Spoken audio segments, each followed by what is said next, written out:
आखिर ऐसा कैसे हो सकता है? क्या तुम इस बात के लिए क्लियर हो कायरो? हाँ, मैं बिल्कुल क्लियर हूँ। कायरो पूरी जोश से कहता है कि हाँ, मैं क्लियर हूँ।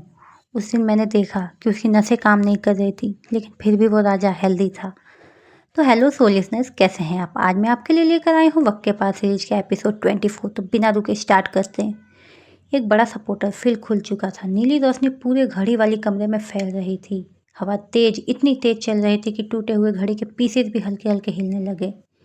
चारों पोर्टल को ध्यान से देख रहे थे। वीर धीरे धीरे बोला, अब कहाँ ले जाएगी ये डायरी? तारा ने भी गहरी सांस ली। और आखिर कहाँ मिलेगा हमें दूसरा पीस? मीरा की नज़र उस चमकते हुए पोर्टल पर टिकी हुई थी। आरव डायरी को मजबूती से पकड़े खड़ा था और चारों तैयार थे दूसरे पीस को ढूंढने के सफल के लिए। कुछ सेकंड बाद चारों खुद पोर्टल के अंदर चले गए। ऐसा लग रहा था जैसे पूरा समय उनके आसपास घूम रहा हो। अजीब आवाजें, नीली रोशनी और तेज हवा। फिर अचानक धड़ाम, चारों जमीन पर आ गिरे। वे तुरंत उठकर बोला, अरे यार, इतनी गर्मी क्यों हो रही है अचानक से? तारा अपने चेहरे का पसीना पोंछते हुए बोली, हाँ यार, गर्मी तो हो रही है और धूप भी बहुत निकली है। मीरा अचानक दूर देखने लगी और उसकी आंखें हैरानी से फैल गई। अरे, हम तो रेगिस्तान में है, देखो। चारों तरफ सिर्फ सुनहरी रेत, सिर्फ रेत। तेज धूप आसमान से सीधे उनकी आंखों पर पड़ रही थी। दूर दूर तक रेत के बड़े बड़े टीले दिखाई दे रहे थे। आरव भी चुपचाप उस जगह को देख रहा था। उसे समझ आ चुका था कि डायरी उन्हें किसी नई टाइमलाइन में ले आई थी। डायरी का हवा में उड़ने लगी। उसके पन्ने अपने आप पलटने लगे और चारों उसकी तरफ देखने लगे। धीरे धीरे एक पन्ना खुला और उस पर शब्द उभरने लगे। साल 669 बीसी, इजिप्ट। इतना पीछे? डायरी पर फिर एक नए शब्द चमकने लगे। यहीं पर मौजूद है दूसरा टुकड़ा। तभी डायरी के पन्नों पर एक नया नक्शा उभर आया। उस नक्शे पर हरी रोशनी चमक रही थी। चारों उस मैप को ध्यान से देखने लगे। तभी डायरी अचानक उड़ते उड़ते हारों के हाथों में आ गिरी। कुछ सेकंड तक सब शांत रहा। फिर धीरे से, सच बोलूं तो मुझे अब आदत होने लगी है, वेद ने कहा।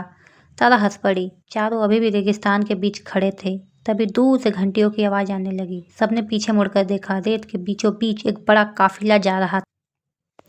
ऊंट, बड़े कपड़े पहने लोग और लकड़ी का सामान। फिर धीरे से बोला, फाइनली इंसान तो दिखे। चारों उस काफिले की तरफ बढ़ने लगे। जैसे ही वो उसके पास पहुंचे, काफिले के लोग उन्हें हैरानी से देखने लगे। उनमें से एक आदमी आगे आया। उसने कुछ कहा और सबसे अजीब बात, चारों उनकी भाषा समझ रहे थे। कैसे? कैसे वो हमारी भाषा समझ रहे हैं? तारा पूरी तरह से शॉक हो चुकी थी। आरव ने तुरंत डायरी खोली। डायरी के पन्नों पर धीरे धीरे शब्द उभरने लगे। घड़ी का हर टुकड़ा तुम्हें कुछ नई शक्तियाँ देता है ताकि तुम अगले टुकड़े तक पहुंच सको। वीर की आंखें चमक उठी। ओहो, तो हमें परमानेंट सुपर पावर्स मिली क्या? तभी डायरी पर नए शब्द उभरे। सारे पीसी जुड़ जाने पर तुमसे ये पावर्स वापस ले लिए जाएंगे। कुछ सेकंड तक वीर डायरी को घूरता रहा। धोखेबाज कहाँ की। तारा जोर से हंसने लगी। तू 2 मिनट में सुपर हीरो बन गया था, है ना, है ना? तभी मीरा आगे बढ़ी। उसने एक आदमी को नक्शा दिखाया। क्या आप हमें यहाँ का रास्ता बता सकते हैं? वो आदमी मैप को ध्यान से देखने लगा। फिर बोला, हम भी वहीं जा रहे हैं। चारों ध्यान से उसकी बातें सुनने लगे।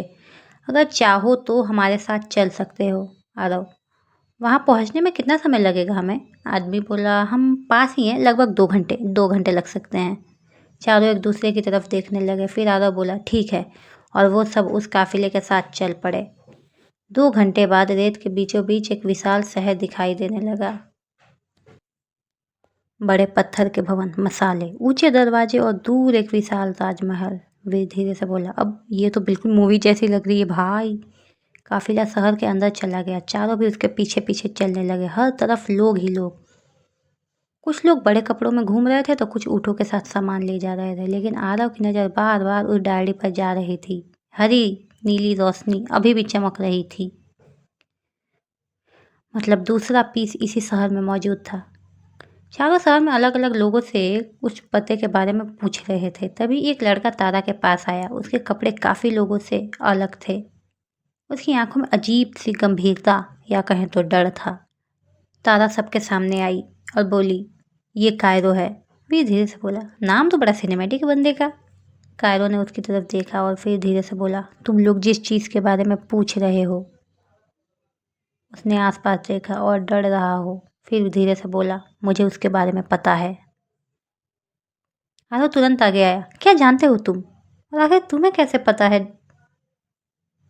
कायरो कुछ सेकंड तक आरव तुरंत आगे आया। क्या जानते हो तुम? कायरो कुछ सेकंड तक चुप रहा, फिर उसकी आवाज़ धीमी हो गई। मैंने उस घड़ी के टुकड़े को देखा है। चारों हैरानी से उसकी तरफ देखने लगे। आखिर तुम घड़ी के टुकड़े के बारे में कैसे जानते हो? वीर ने पूछा।